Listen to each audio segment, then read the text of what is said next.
Shalom saudara-saudaraku yang dikasihi Tuhan dimanapun saudara berada.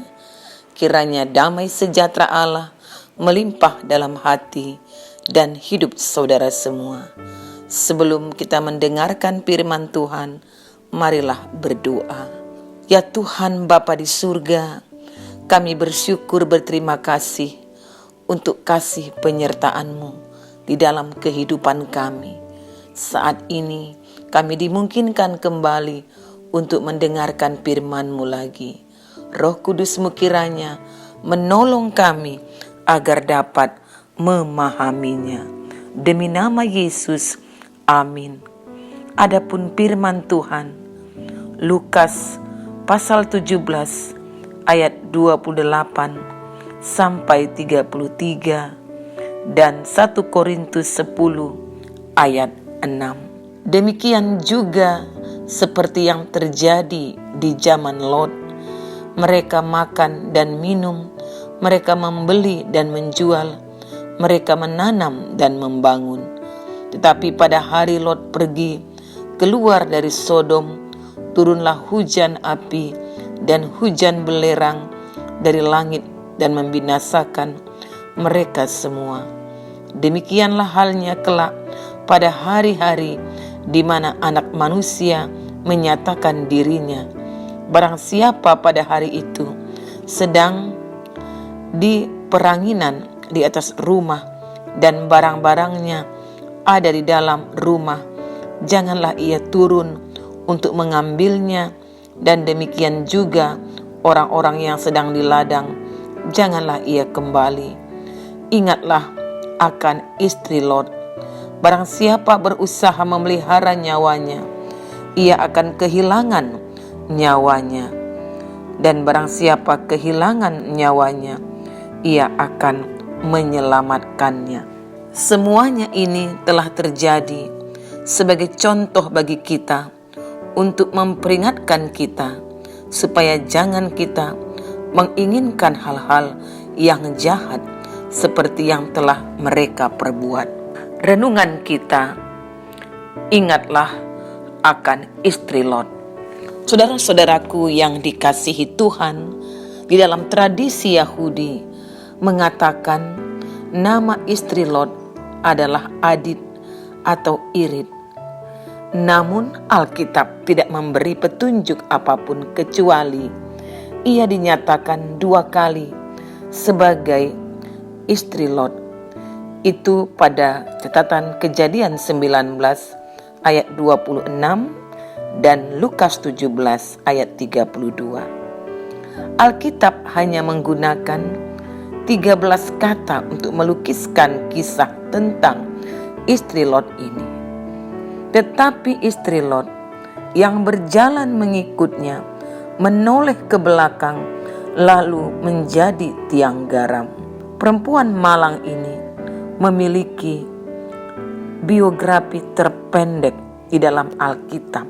Tuhan Yesus memakai kisah istri Lot ini menjadi ilustrasi dalam khotbahnya untuk memberikan awasan kepada para pengikutnya agar tidak mementingkan hal-hal yang duniawi lebih dari hal-hal yang kekal.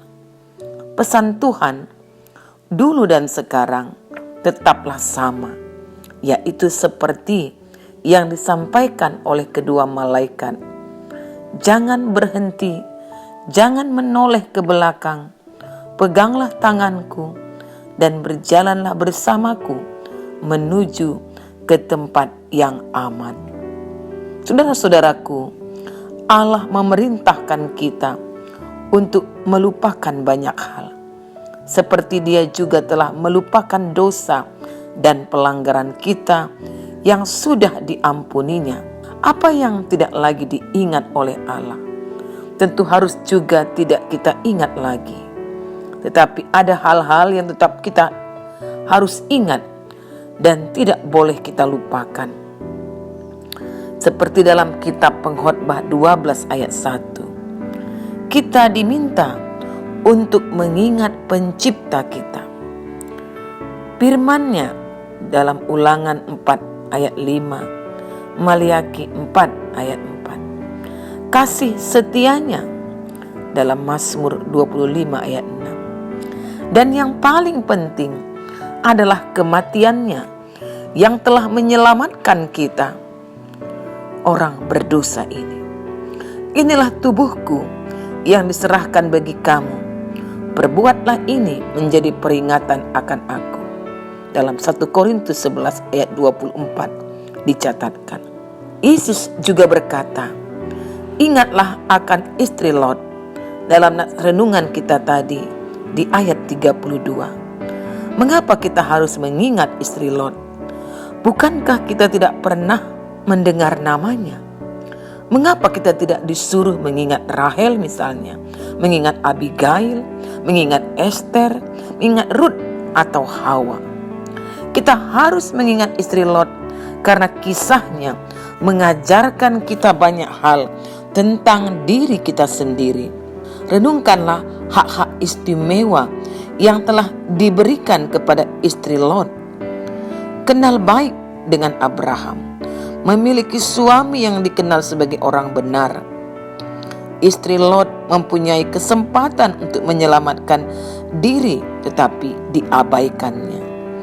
Briscoe mengatakan, sesungguhnya kasih Tuhan begitu besar, memimpin istri Lot menuju jalan keluar, tempat keselamatan, bukan di dalam pagar. Namun betapa wanita ini tak mau sadar. Penghakiman telah tiba, api murka berkobar, dia dan kekayaannya musnah terbakar. Dengan menoleh ke belakang, istri Lot menjadi tugu peringatan orang tak percaya. Saudara-saudaraku yang dikasihi Tuhan, istri Lot memang sudah tidak dapat diselamatkan. Namun jika orang mengingat istri Lot, maka hal itu dapat menjadi berkat bagi mereka yang belum percaya kepada Tuhan. Mereka diingatkan agar mau menerima kasih karunia yang masih ditawarkan Allah kepada setiap orang sampai saat ini. Ada kelimpahan kasih karunia di dalam Yesus Kristus. Inilah yang dicatat dalam Efesus 1 ayat 7-8. Bagi mereka yang sudah percaya, agar tetap taat kepada setiap perintah-perintah Allah. Bagi kita semua, tetaplah percaya, tetaplah taat kepada perintah-perintah Tuhan. Jalankanlah perintah Tuhan dalam kesukaan. Ketidaktaatan akan membawa kematian, ketaatan akan membawa kehidupan. Tidak ada pilihan lain lagi. Demikianlah firman Tuhan dalam renungan ini. Mari berdoa. Ya Tuhan Bapa di surga, kami bersyukur untuk kasih karunia Tuhan yang telah menyelamatkan hidup kami. Ajar kami untuk senantiasa taat kepada firman-Mu. Dalam nama Tuhan Yesus kami berdoa. Amin.